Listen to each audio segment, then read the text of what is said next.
what does Waitangi Day mean to you, and what do you think it means to New Zealanders? Well, for me, it was a commitment signed here, 183 years ago. And it was a very creative commitment. 3 big elements, how can we live in a country and govern together? How can we settle grievance, or how can we give undertakings around land, and how can we be citizens? We've failed on some and succeeded on some. I mean, we've got the most representative parliament in the world, with Maori overrepresented, which is a wonderful problem to have. So that's a big tick. We are working together, leading together, grappling with the solutions of the day. The grievance process has been addressed properly, and Ngāpuhi is the last big one. So we're on the way to completion of that. And we've still got massive work to do to see Māori and Pākehā are treated fairly and properly, and their learning and growing experience is valuing our differences but sharing our future together. And we will get there. But it's a challenge. So asking me what Waitangi means, here we are, and in this very special place, which is everybody's place. It's not a Maori place or a Pākehā place. Bledisloe gave it to us so every New Zealander can stand here and understand what that meant, that we should keep working to build a nation that's unique. We are doing much better than people say on the bad days. There are many, many things New Zealanders can be proud of that we are leading. There's still a lot to do.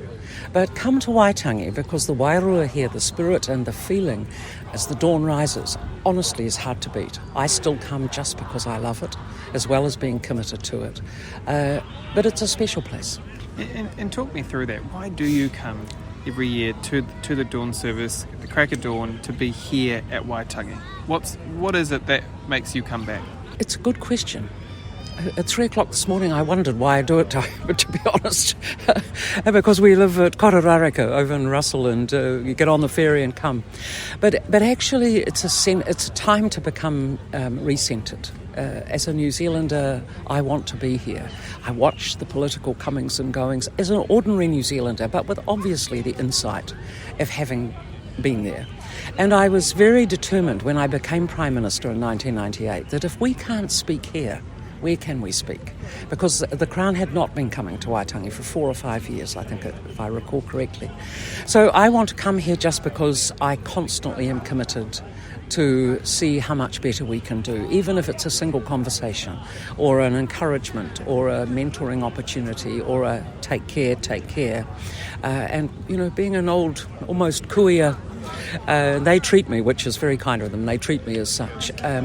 But I'm a proud New Zealander who respects and values the difference, but wants us to share and embrace those differences comfortably. So I come here for myself, I come here to encourage others, and I come here for the future, honouring the past. Prime Minister Hipkins talked about, sort of quote, we as non-Māori have nothing to fear. Do you think race relations will become a really significant issue sort of this election year? I hope not. And I say that because we have nothing to fear by working these things through. And if all of us listen carefully and work together, we can continue to make progress and do justice to the gift the treaty is. I mean, it invites us to have a conversation. And while there are 3 articles, really it's an interpretation each generation has to make. Every Prime Minister has the obligation to think about what they need to do in relation to the treaty and work with Māori to achieve those things. So look, I'm not concerned. I'll be very cross personally and disappointed if it gets out of control. But if I may say so, the media has a big obligation here to ensure that you're doing justice to the substance of the conversation as opposed to grabbing the headline. And I watched even yesterday, I mean, I think you were needing a story, some of you, and not you in particular, but this is complicated. It deserves the respect and consideration of both the speakers and the listeners. So coming back, will it be controversial? There's easy politics in race baiting, but New Zealand's far better than this, and I hope it doesn't degenerate. I don't think it will. But I do think we have to comfortably discuss what we do mean about some of these new terms that are emerging to the conversation. And it's very dangerous to let terms go and get credence without us understanding what they mean. I mean, the treaty is complex and we should navigate it with care. So yes, there'll be debate about the language, but I don't think there'll be debate about the intention. New Zealand's on a track to honour the treaty properly. When I began, Māori had properly to call on governments like mine to honour the treaty. It's still an obligation, but we are so much further ahead than we were then.